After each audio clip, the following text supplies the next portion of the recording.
Hello, welcome back to the channel. Today we have an exciting video, the first unboxing of the Sun Tarot channel. So this will be my first unboxing and well, let's be real, it certainly will not be the last. So today, if you take nothing away from this video, just please know that Facebook buy sell tarot groups are a trap. They're an absolute trap. You're gonna, if you go on them, you'll find so many sweet deals, secondhand decks that have just been opened and looked through, brand new decks. Everything's on there. A lot of very interesting decks, older decks that I'd never heard of, indie decks that I hadn't heard of. And that's what I'll be unboxing today, an indie oracle called the Sweet Nothing deck. So the seller who sent this sold this brand new for a very affordable price, and I jumped on it right away because it was quite a minimal deck, but it was very kind of keyed into the look that I'm into. So as you can see, it's come wrapped really well. It was in a big cardboard box, but I've just pulled it out of there.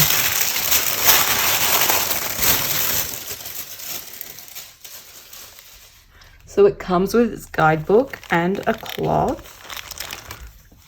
And this is the deck. How gorgeous is that wax seal? Okay, first let's look at the cloth. Let's look at the cloth because I'm really curious. I don't really have many tarot cloths, and I don't know if you can see that, but that is super cute. That is a super cute cloth. I'm just going to move some stuff out of the way and kind of spread it around there so that we can see the whole thing. That is super cute tarot cloth. And let's have a look at the guidebook. The Sweet Nothing Oracle, Poems and Guidebook by Sara Holodnick. My apologies. So it's a collection of poems we've always known. That's very interesting indeed. Oh wow, so each page is a different poem. There's about 16 pages of different poems, and then we have a guidebook that has an introduction. We explain the world through stories. We witness the beauty and the tragedy around us and synthesize those experiences into beginnings, middles, and ends. We share the things we witness with others and internalize them to become part of our own narrative. Each of us is a collection of stories. We bring them with us wherever we go. They help give us context to what's happening now. They help us find the ground in the midst of upheaval or confusion. But sometimes we get stuck in stories that are unhelpful. Sometimes we need perspective to see through fictions we've created, or need to break away from old stories that no longer serve us. The poems of the Sweet Nothing Oracle are stories forged from my own life, snapshots of moments in time, fragments of my heart, raw little pieces of myself made bare because I couldn't help but write.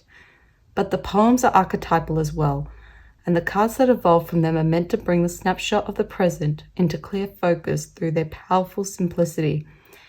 Each of the 33 poems in the collection are numbered, and 77 words are bolded to denote each oracle card in the context of their written whole. The individual words of the Sweet Nothing Oracle can be interpreted in many ways. Through their literal definitions, through each reader's unique life experience, and through the context of their foundation poems. These layers of meaning offer boundless opportunities for self-reflection, creativity, and divination. May these cards be a vehicle for trusting the deep knowledge within. May they reveal what you can do to get where you want to be. May they empower you to heal and grow. So that is beautiful. Honestly, I really love that because you know, I wasn't aware of this deck before the seller posted it on the marketplace, and I didn't have you know, really know much about the ideas behind the cards, but this concept of storytelling is something that, you know, very much influences the way that I read tarot, I read oracles, so I can definitely identify with that. Okay, so if you pull number 28, Collapse, you may reference poem 28 to read the card's context. But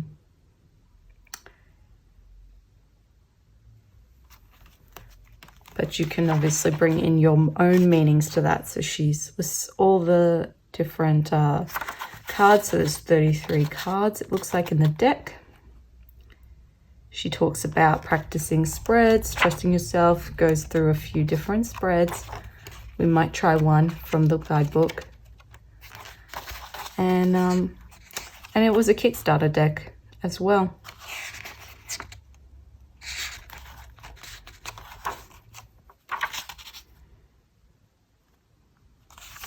Okay, that's a lovely guidebook, really versatile, and the spreads at the back look quite interesting. So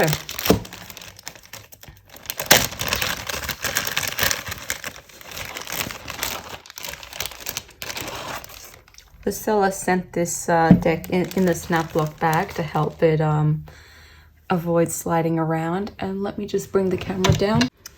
So as you can see, it has this beautiful wax seal on the label of the cards, really.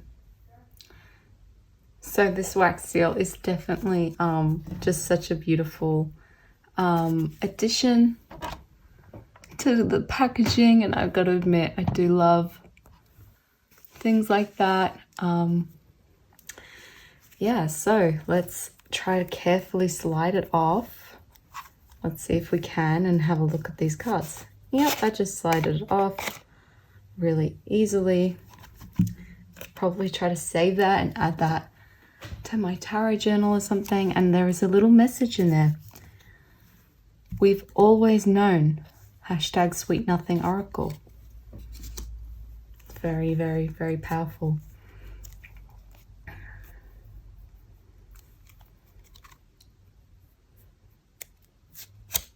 Okay, that sleeve came off nice and easy. And then we have the cards. So let's talk about these card backs. Aren't they beautiful? I love them. Like, absolutely love this Starburst pattern. And when I saw kind of the image of that in the Facebook group, I just went, oh yeah, that looks good. Then I quickly Googled the cards, and as you can see, when I said they were minimal, I wasn't kidding. They are really, really minimal. It's just a simple typewriter font, printed, I think, with an old typewriter actually, and just the number and the word, and that is the card. So let's go from the other way. Let's do a flip through from 1 to 33. So the words are just really simple. There isn't that much going on in this deck, but I just figured it would be fantastic for pulling alongside another deck. So this, I kind of didn't see it so much as me using it just on its own, although that would be very interesting, so much as using it with other decks, particularly other black and white decks. So you can even see on a lot of the cards, I'll try to bring it up, you can even see some smudging on the font, and that's from, you know, the character of the vintage typewriter. So we're definitely going to pull a card and just have a look at what the poem would be that goes along with these, because so far the prompts are really interesting. You've got some nature-based ones, you've got some more abstract ones, and then you have kind of ones that definitely play into relationships or interactions. I can see why she's, you know, called it a storytelling influence when you have things like memory, sea, rising. Very, very interesting. And I feel like thought has been put into this as well, into the choices. You know, ash and remnants. They're quite bigger concept, primordial, ancient concepts even, golden. And the gate. Empty. And I feel like you could just draw this and just whatever comes to you is what, you know, you need to journal about, really. Not even necessarily asking a question. Child. Just mother. I wonder if there's a father. Child, mother. Did we see father? I don't think so. This could be elder. Elder. Powerful. And medicine. This could be a fantastic deck as well. Here we go. There's the father. So we do have father in the deck. It could be fantastic if you use Tarot Oracle to inspire creative writing or artistic projects. I mean, you can imagine how pulling Anointed and what, you know, and if that can inform you creatively as well. Oh, hang on a minute. Hang on a minute. There are 3 with the number 14. Anointed, blooming, and sword. What? What's going on? Undone. Okay. Peace. And then 15 is peace. That's epiphany. And then we go 16, heartbeats, pleasure, veil. So 2 for 17 as well, or 3. Free. Hang on, have they been like that through the whole deck? I thought they just were numbered one after the other. Let's go rising, dig. Oh no, there've been multiple ones. Okay, sorry. So for each poem, it's not, there are far more than 33 cards. Obviously, I haven't been paying attention. How many cards are in the deck, I wonder?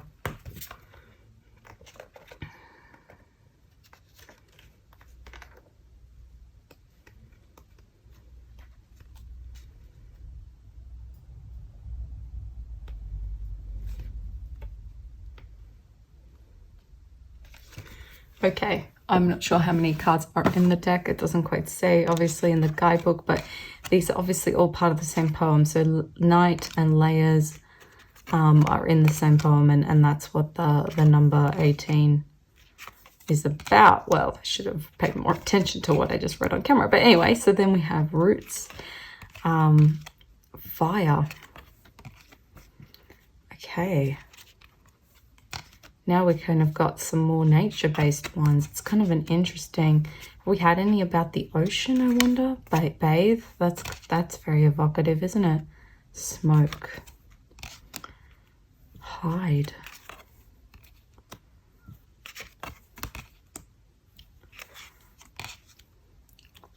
I suppose part of what will make this, you know, a good deck for you or not would be whether you... how you approach language. If you're kind of a more visual person, this may not give you a hit, but if you're like me and you do enjoy, you know, reading and you do get a lot from that kind of written storytelling, then this could be, you know, a deck that really appeals to you.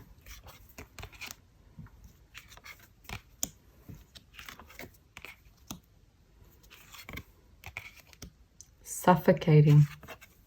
Oh, and I should just mention cardstock. So the cards are not... Oh, we're on the sun card and I stopped there. That's funny. The cards are pretty nice, sturdy quality. They're thin, but not too thin. A nice lamination. A kind of semi matte finish, which I think handles. It looks like it'll shuffle beautifully. Rise, hope. Horizon. Succumb. Prayer. Drift. And then finally slumber. So that is the deck. Let's give this deck a shuffle. And, oh, we have one fall out already. This deck shuffles beautifully. I'm just shuffling it awkwardly because I'm sitting slightly away so that you guys can see it better. I'm sure it'll riffle shuffle it well. I'm not going to try to do that though with the angle I'm sitting at. Oh, another one. Okay, that's the second one we'll read about. Night and heavy. Let's keep going until I drop another one.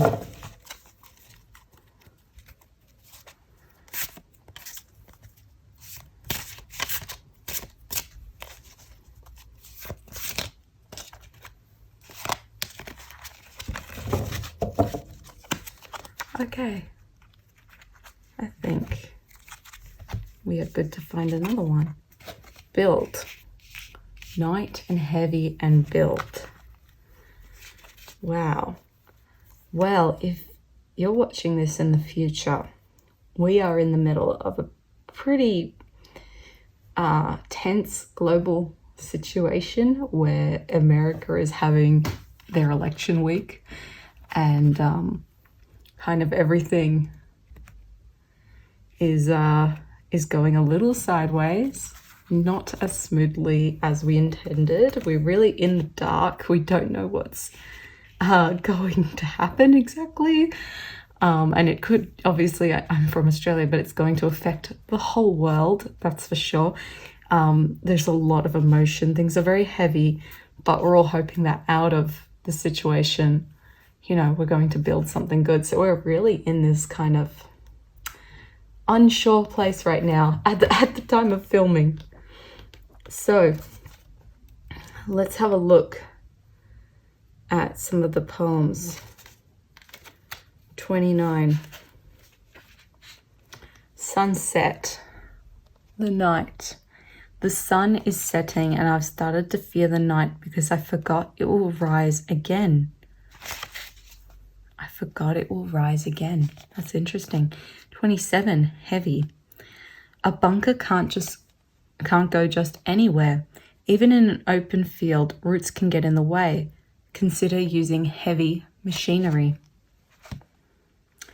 Number 8. Build.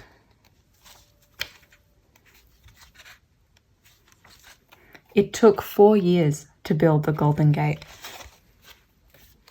4 years. What a number in the context of what we're just talking about too. Okay. So is there perhaps another also meaning in the guidebook? Or...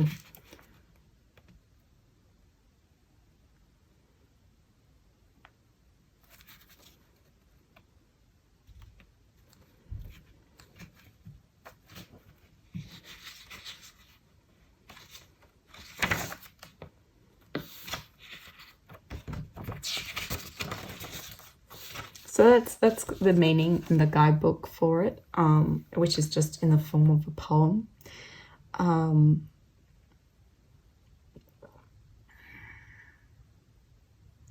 They have in the guidebook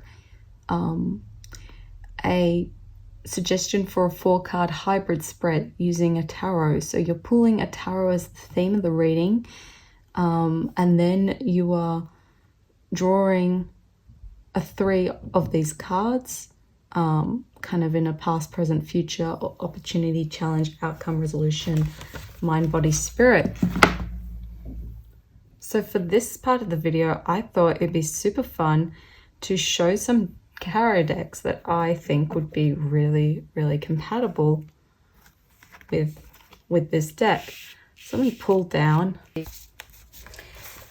Okay, so first deck that I thought would work super lovely with this new deck, the first tarot deck, is the Little Monsters Tarot. So I thought that would be just a really, really fun one to pull a card.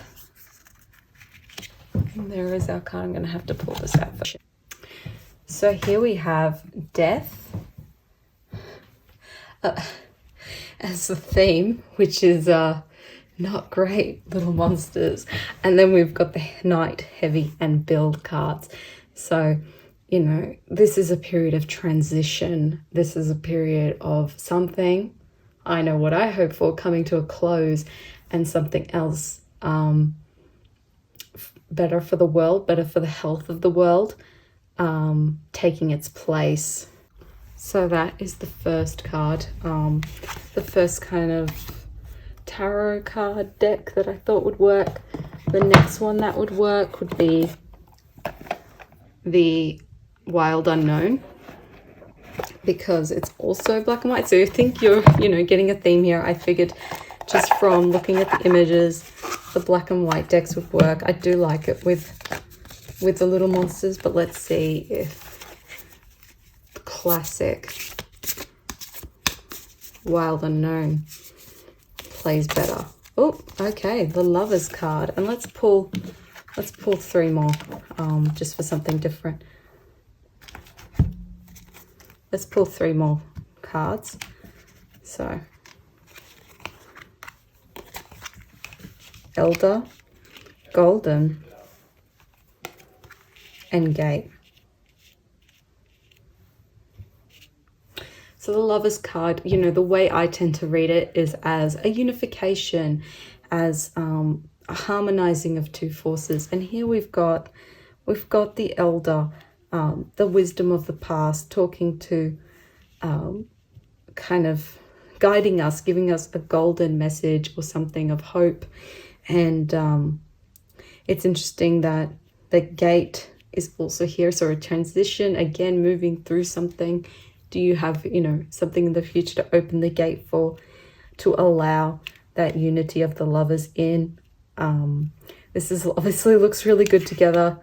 And I can just imagine like drawing, in a reading, drawing a few cards and actually then doing it in a different way, kind of using this card as a prompt to sort of deepen the meaning of this one. So the Elder for the lovers, kind of something new coming together, maybe with something old, something in your life that needs to be resolved from that has, you know, a relic of the past.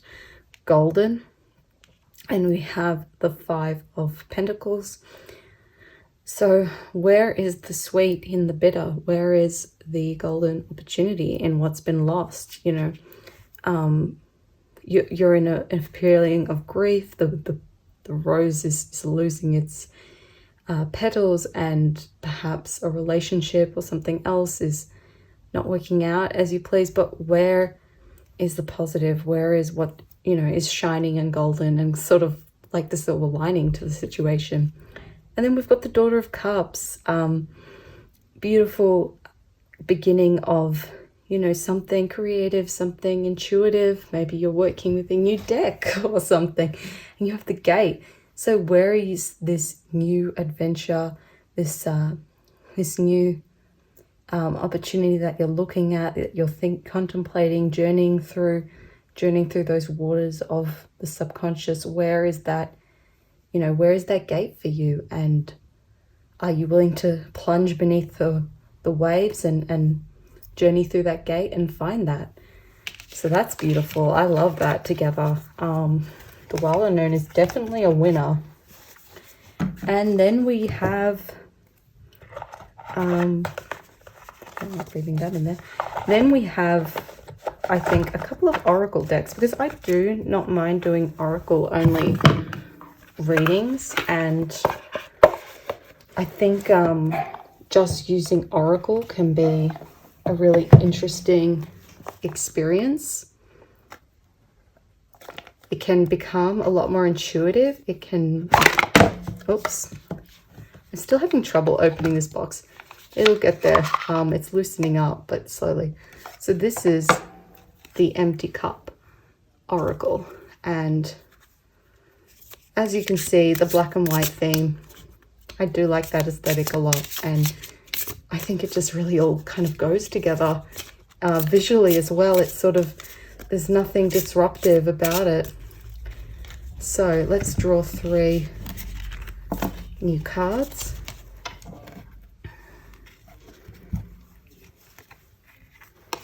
Have I got the deck upside down? Maybe I do.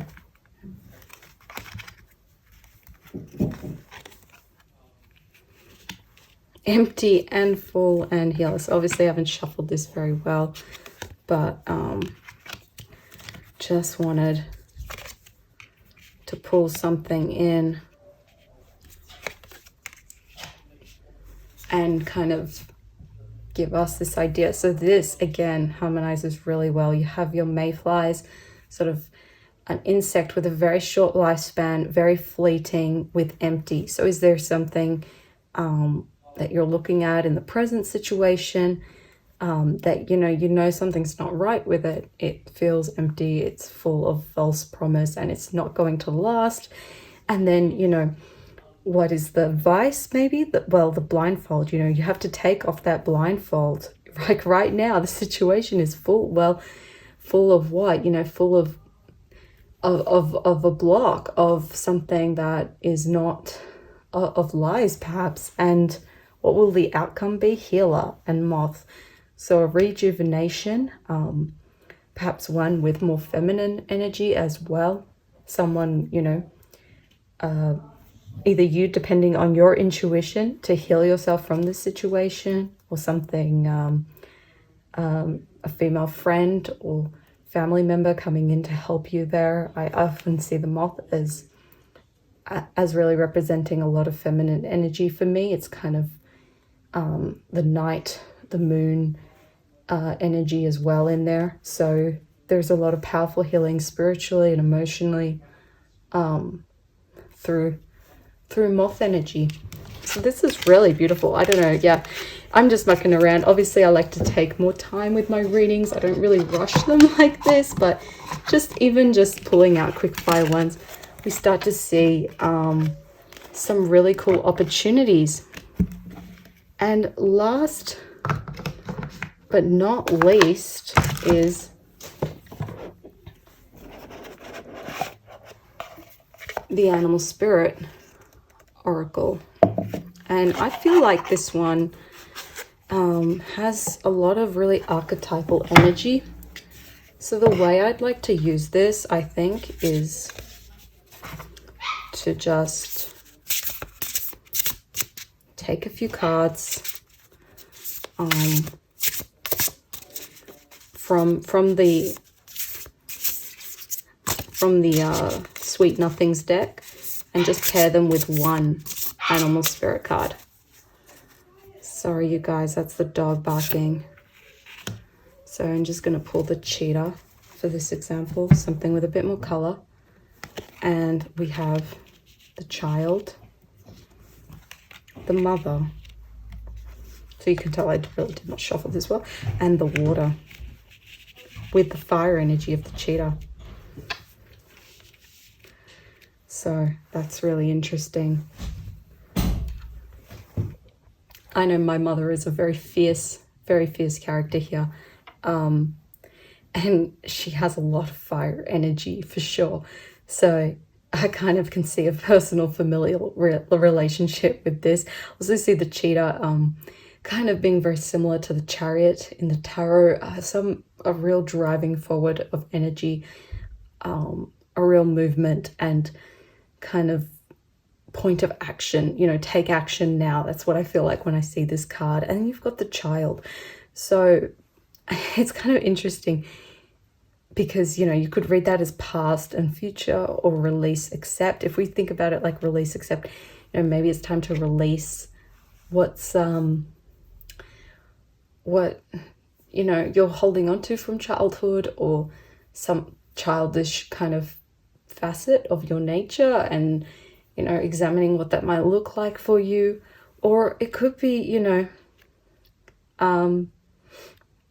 advice. It could be advice, bring that childish energy, that joy that you experienced as a child, bring that into the situation. Talk to that inner child, embrace it. So it could kind of go two ways. And then we have water.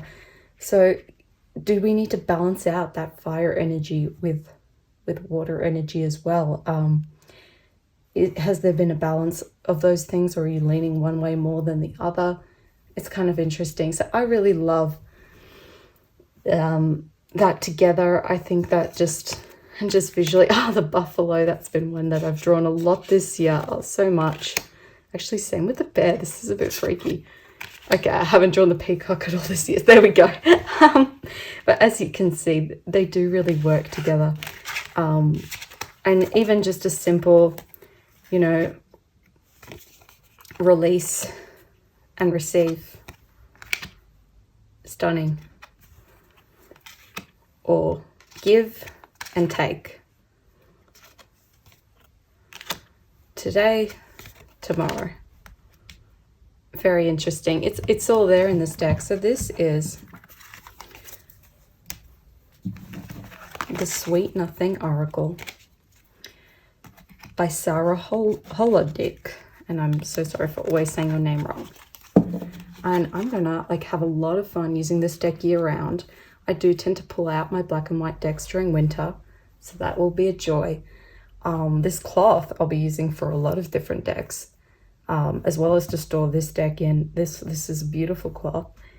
Oh, and before we wrap up, I did want to say the person who I bought this deck from, I had bought 2 other decks from her as well, and they both came with this beautiful oracle card. So it's really nice, very thick cardstock, beautiful backs, and they're actually gold gilded.